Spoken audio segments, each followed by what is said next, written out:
Que Dieu soit loué, amen. Lui qui permet que cette nuit nous puissions être là. C'est notre deuxième veillée. La première c'était en fin janvier. La deuxième c'est fin février. Que Dieu soit loué pour sa fidélité. Que Dieu soit loué pour tout ce qu'il fait dans nos vies. Que Dieu soit loué pour tout ce qu'il fait dans son Église. Nous le bénissons pour sa fidélité. Nous le bénissons pour cette deuxième année. Il a marché avec nous. Il a montré sa fidélité. C'est pour cela que nous le glorifions.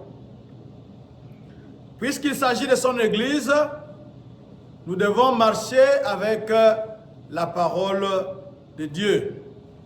Quelle est la parole de Dieu cette nuit? C'est une parole de joie. C'est une bonne nouvelle. Ce n'est pas le pasteur qui parle, c'est Jésus-Christ lui-même qui s'adresse à vous cette nuit. Il vous dit ceci. Nous allons lire dans Luc chapitre 11. Nous allons lire dans Luc chapitre 11.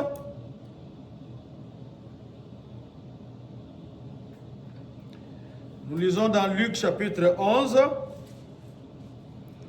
On va commencer au verset 5. Nous allons nous arrêter au verset 10. Mais on peut continuer jusqu'au verset 13. Je lis au nom de Jésus. Luc chapitre 10, verset 5.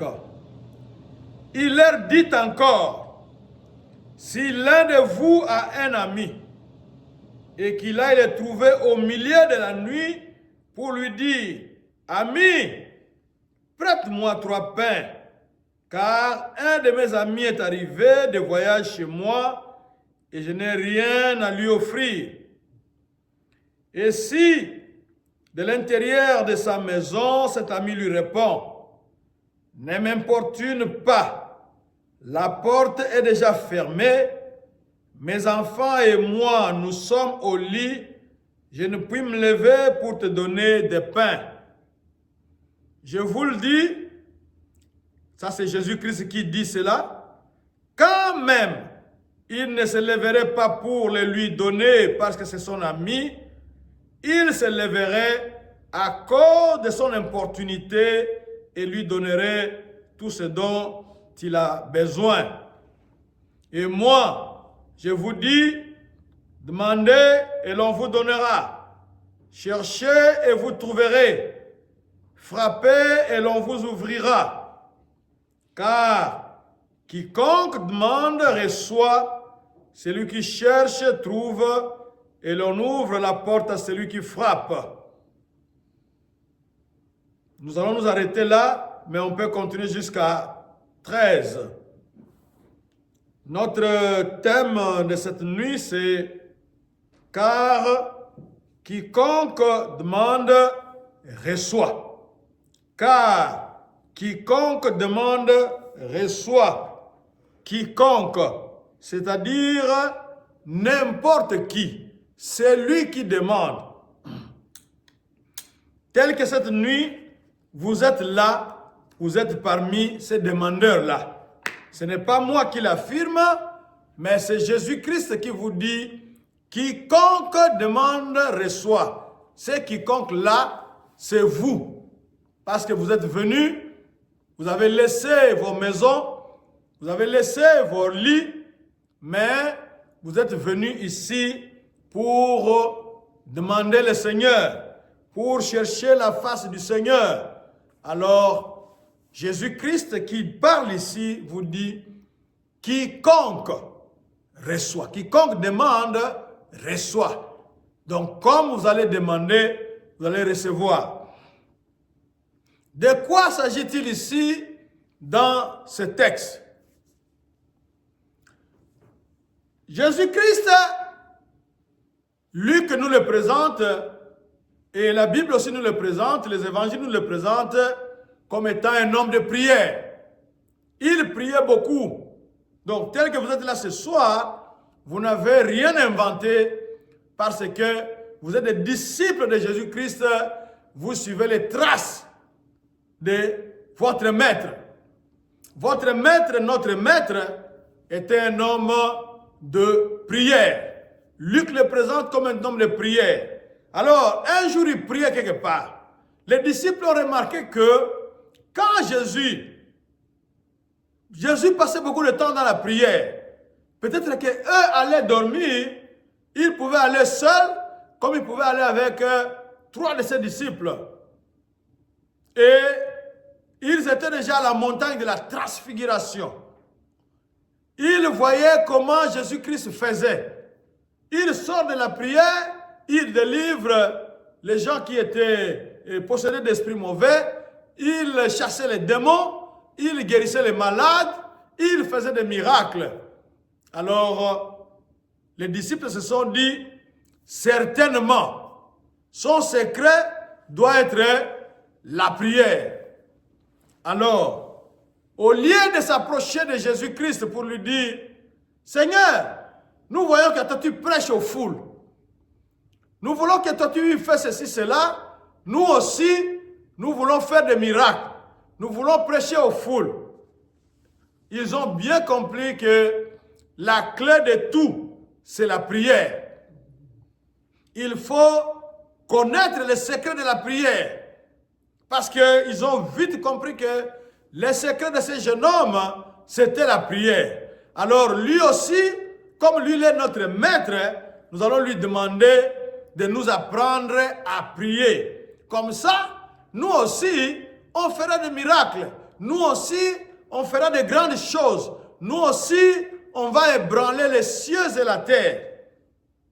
Et Jésus-Christ n'a pas refusé.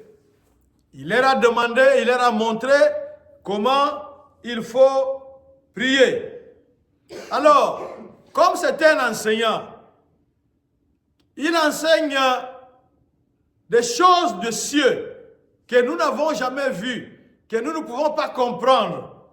Alors, Jésus-Christ parle de ce qu'on appelle en pédagogie, il parle de ce qui est connu vers ce qui n'est pas connu. Qu'est-ce qui est connu? C'est la vie culturelle en Israël. À cette époque-là, nous savons tous qu'il fait très chaud dans le désert. Israël est parmi ces pays-là où il fait très chaud.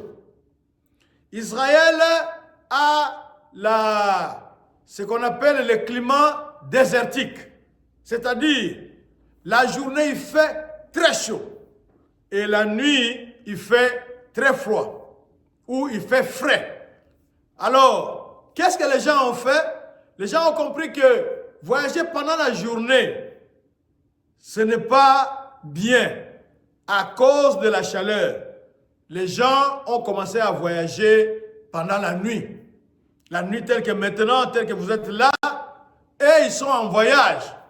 Parce qu'il fait frais, on peut parcourir de longues distances. Et comme nous l'avons vu tantôt avec les aires stratégiques de prière, nous voyons ici, on reçoit ces visiteurs-là un peu avant 0 heure. Et on nous dit ici, au milieu de la nuit, il reçoit des visiteurs. Quand il a reçu des visiteurs, il a regardé chez lui à la maison, il n'y avait plus rien. Alors, il s'est dit, je vais aller demander chez un ami. Ce soir, vous venez demander à votre ami Jésus-Christ. Je vais aller demander à un ami. Si l'un de vous a un ami qu'il aille le trouver au milieu de la nuit.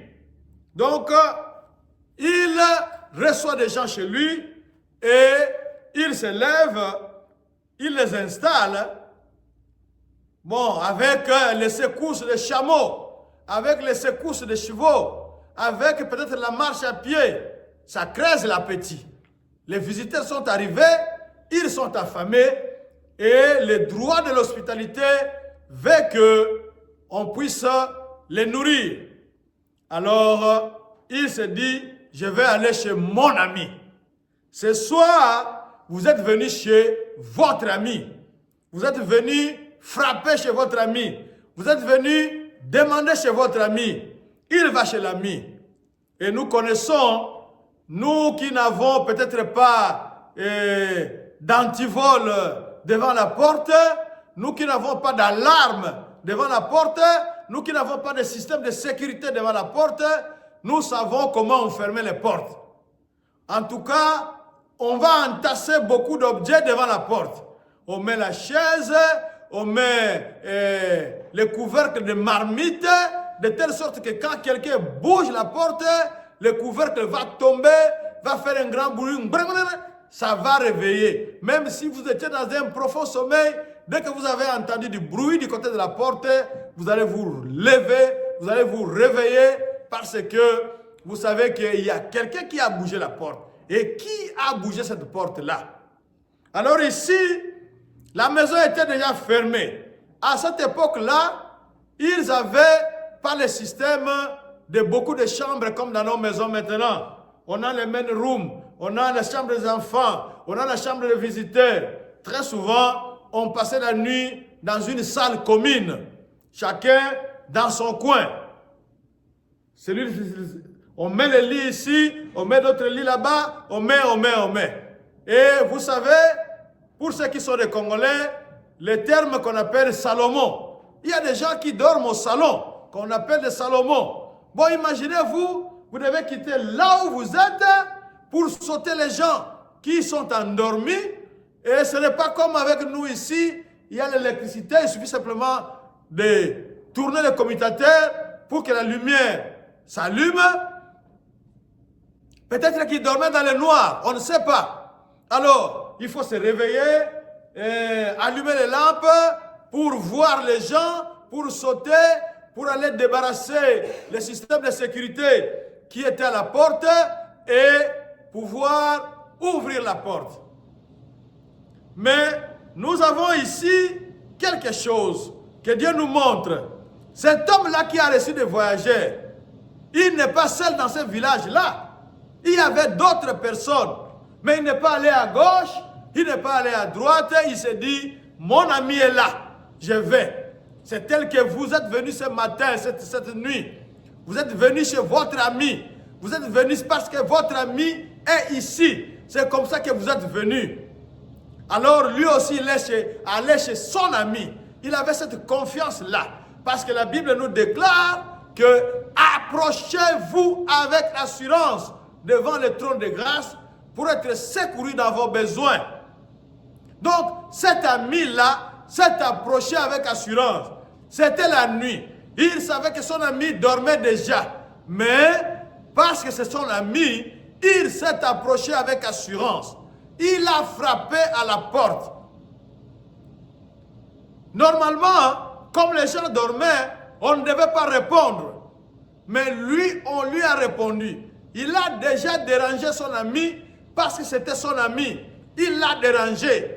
Et l'ami répond que nous sommes déjà au lit, moi et ma famille. Mais ce dérangement-là a fait que c'est ça qui va donner du pain à l'ami qui a frappé à la porte. C'est cela qui va donner du pain à l'ami qui a frappé à la porte. On nous a dit ici, il ne va pas lui donner parce que c'est son ami, mais il va lui donner parce qu'il a été dérangé.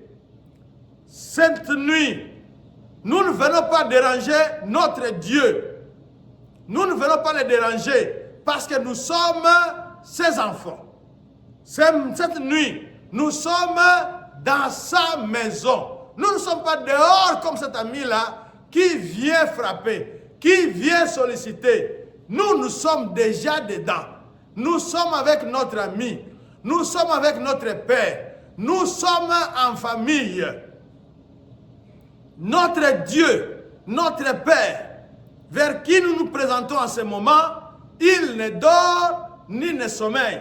Il n'est pas endormi. C'est nous les hommes qui dormons. Mais lui ne dort pas. Il ne dort pas comme cet homme dont nous sommes en train de lire la parabole ici, l'histoire ici. Cet homme-là dormait, mais il s'est réveillé. Il a été dérangé. Mais nous, cette nuit, notre Père ne dort ni ne sommeille. Notre Père, chez lui, il n'y a point de nuit. Quand nous disons que la nuit est là, quand nous disons que nous sommes couverts par les plafonds, nous sommes couverts par la toiture, la nuit devient l'éclairage chez lui. Donc nous ne pouvons pas nous cacher. Il nous voit. Et nous sommes déjà du dedans. Nous ne sommes pas du dehors comme cet ami-là qui vient, il est bloqué par la porte. Mais ici, nous sommes déjà dans cette maison. Moi, j'aime le dire en Lingala ou en Kikongo. Cette place ici où nous sommes, on appelle cela en Lingala Ndako Yanzambe. On appelle cela en Kikongo Nzonzambi. Pour traduire et dire que la maison de Dieu. Cette nuit, nous sommes dans la maison de Dieu. Nous ne sommes pas dehors là-bas, à la grille, à la barrière, et à la grille, au portail, en train de fermer pour que la sentinelle nous ouvre, pour que nous puissions entrer. Nous, nous sommes déjà dedans, parce que nous sommes de la famille. Nous sommes de sa famille. Dieu est notre Père. Donc nous pouvons nous approcher avec assurance devant lui pour réclamer ce dont nous avons besoin. Ici, on a dit que l'ami a été importuné. C'est-à-dire il a été dérangé. Il était dans son profond sommeil. Il entend quelqu'un qui frappe à la porte et il était obligé de sauter les Salomon pour aller ouvrir la porte et servir son ami. L'ami ici n'a pas beaucoup demandé. Quand on parle de 3 pains ici, pour nous qui vivons actuellement, nous ne pouvons pas comprendre cette réalité-là. Pourquoi il a précisé 3 pains? 3 pains, c'était le minimum. Le pain juif à cette époque-là était comme les biscuits. Donc il demande simplement le minimum. Cette nuit, vous allez simplement demander le minimum. Et je suis sûr que notre Dieu, notre Père, qui donne au-delà de ce que nous pouvons penser, qui donne au-delà de ce que nous pouvons espérer, va nous donner plus. Lui, il a demandé le minimum. Il dit, j'ai reçu un visiteur, j'ai reçu des gens chez moi à la maison, j'ai besoin simplement de 3 pains. Imaginez-vous 3 biscuits seulement. Qu'est-ce que ça va faire pour un homme qui est affamé, qui vient d'un voyage, dont l'estomac a été secoué par la marche de chameau ou de chevaux, ou la marche à pied, ça l'a creusé. Qu'est-ce que 3 pains représentent pour lui? Rien, mais c'est déjà le minimum. Il est venu pour ça. Il n'avait rien chez lui. Il est venu. Nous aussi, tels que nous sommes ici ce matin, cette nuit, nous n'avons rien. Mais nous venons les mains vides. Nous venons devant notre Père. Nous n'allons même pas le déranger. Ici, lui, il a parlé d'importuner. Et c'est comme je le disais tantôt, il y avait beaucoup de gens dans ce village-là. Il y avait beaucoup de gens dans cette ville-là. Mais l'ami dépasse peut-être une maison, peut-être une autre maison. Il pouvait aller au nord, mais il a choisi d'aller peut-être au sud, ou peut-être à l'est, ou peut-être il a choisi de rester au centre, parce qu'il sait que ça c'est la maison de mon ami. Et ce soir, cette nuit, vous êtes chez votre ami. I am a friend of God. He calls me friend. Vous êtes un ami de Dieu, comme Dieu appelait Abraham. Vous êtes son ami et vous êtes venu chez lui avec assurance demandée. Comme cet homme ici a été exaucé, c'est-à-dire qu'il a reçu ce dont il avait besoin. Il est venu demander et on lui a donné. Vous aussi, ayez cette assurance que les paroles que vous allez prononcer ici, Dieu va les enregistrer, Dieu va agir. Ici, il y a aussi une notion de persévérance. L'ami, malgré qu'on lui a mal répondu, on lui a dit, nous sommes déjà au lit, les enfants et moi, je ne puis me lever pour te servir. Il a été importuné, mais l'ami n'a pas quitté. L'ami est resté là à la porte parce qu'il savait que son ami bougerait. Son ami viendrait pour lui donner. Et je nous rappelle que dans ce texte, c'est Jésus-Christ qui parle. Il dit, demandez et l'on vous donnera. Cette nuit, vous allez demander, vous allez recevoir. Jésus continue, il dit, cherchez et vous trouverez. Cette nuit, vous êtes venus chercher, nous sommes venus chercher dans la prière et soyez sûrs que nous allons trouver ce dont nous avons besoin. Cette nuit, Jésus dit, frappez et l'on vous ouvrira. Les portes qui semblent fermées devant vous, les portes qui sont fermées devant vous, tel que j'ai dit tantôt que l'ami est resté à la porte, il a frappé, on lui a ouvert. Et pour nous, Hébreux 4,16 nous dit, approchez-vous avec assurance devant le trône de grâce. Nous nous sommes approchés devant ce trône-là, nous sommes déjà dedans, nous sommes du dedans. Tosaya 4. Donc nous n'avons pas à nous faire, parce que notre Dieu nous fait bon accueil à n'importe quel moment. Pour lui, la nuit n'existe pas, le matin n'existe pas, il est là, il est content de nous recevoir, il est content de nous ouvrir et de nous bénir, de nous aider. Alors, c'est comme je le disais tantôt, car quiconque demande reçoit. Quiconque. Cet ami-là est parti demander et il a reçu. Vous aussi, vous allez recevoir cette nuit. Celui qui cherche trouve et l'on ouvre à celui qui frappe. Puisque vous allez chercher cette nuit dans la prière, puisque vous allez frapper devant le trône de Dieu, puisque vous allez demander à Dieu, soyez sûr que vous allez recevoir. Oh non, nous venons, nous venons, nous venons. Oui, c'est ça la persévérance. Celui qui est persévérant, celui qui vient de temps à autre devant Dieu, ne manquera pas de voir la main puissante de Dieu dans sa vie. Dieu ne manquera pas de se manifester dans sa vie. Donc cette nuit, nous avons cette assurance que ce n'est pas le pasteur qui a parlé, mais c'est Jésus-Christ qui nous a parlé. Il dit, quiconque demande reçoit. Donc tel que vous êtes là, on n'a pas dit qu'il n'y avait que seulement les Juifs qui pouvaient demander pour recevoir. Il n'y avait seulement que les Blancs qui pouvaient demander pour recevoir. Il n'y avait seulement que les hommes qui pouvaient demander pour recevoir. Il n'y avait seulement que les femmes qui pouvaient demander pour recevoir. Non. Ici, quiconque, vous soyez un enfant, vous soyez un homme, vous soyez une femme, quelle que soit votre race, ayez l'assurance que quiconque là, c'est vous. Vous allez aussi recevoir. Cet homme a reçu le minimum, il a demandé le minimum. Mais on ne va pas lui donner le minimum. On va lui donner plus, comme je l'ai dit. Qu'est-ce que 3 biscuits peuvent faire devant un estomac affamé? C'est vraiment rien. Alors, on va demander pour satisfaire à ces gens-là, pour les nourrir. Et si nous voyons ici, il y a aussi une notion d'intercession. Cet homme-là ne demande pas du pain pour lui seul, mais il vient demander du pain pour les visiteurs qu'il a reçus. Il a reçu de la visite en pleine nuit. Et chez lui, il n'avait rien. Je crois que nous pouvons relire pour comprendre cette dimension-là d'intercession. Nous pouvons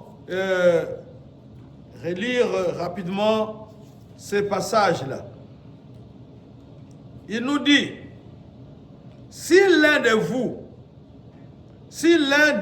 vous a un ami et qu'il aille le trouver au milieu de la nuit pour lui dire, ami, prête-moi 3 pains, car un de mes amis est arrivé de voyage chez moi et je n'ai rien à lui offrir. Ici, nous voyons cette notion d'intercession, c'est-à-dire prier pour quelqu'un, parler pour quelqu'un, parler à la place de quelqu'un. L'ami ici qui a reçu le visiteur en pleine nuit, il n'a pas envoyé cet ami-là et dit « Ah, tu es arrivé, oui, voilà l'endroit où tu vas passer la nuit, où tu vas dormir, mais moi je n'ai rien, va toi-même chez mon ami là-bas, va demander. » Non, il n'a pas fait ça. Il installe son voyageur et lui se lève pour venir demander. Il ne demande pas pour lui, il demande pour l'ami qu'il a reçu. Cette nuit, nous aurons aussi à prier pour nos membres d'église. Certains sont malades ou les enfants sont malades. J'ai reçu des messages tout à l'heure, juste avant de venir, qu'il y a des maladies dans certaines familles. Nous allons prier pour ces gens-là qui sont malades. Nous allons prier pour nos frères qui n'ont pas du travail. Nous allons prier pour les besoins de nos amis, de nos frères. C'est ça l'intercession. Donc ce n'est pas mon problème, mais je prends ces problèmes-là, je vais les présenter à mon ami Jésus, je vais les présenter à mon Père. C'est ça l'intercession. Donc cette nuit, nous aurons aussi à prier pour les membres de nos familles, à prier pour nous-mêmes, ça c'est vrai, mais à prier aussi pour les autres, pour la gloire de Jésus-Christ, pour la gloire de Dieu. Le Dieu qui avait exaucé ici pour cet ami, c'est le même Dieu que nous sommes venus rencontrer ici qui va nous exaucer. Nous sommes sûrs qu'il va nous exaucer. Nous sommes sûrs qu'il va accomplir sa parole. Nous, notre devoir cette nuit sera de demander. Lui, son devoir sera de donner. Nous, notre devoir sera de frapper cette nuit devant les portes pour que les portes s'ouvrent. Et lui, de son côté, sera là pour ouvrir ces portes-là pour nous.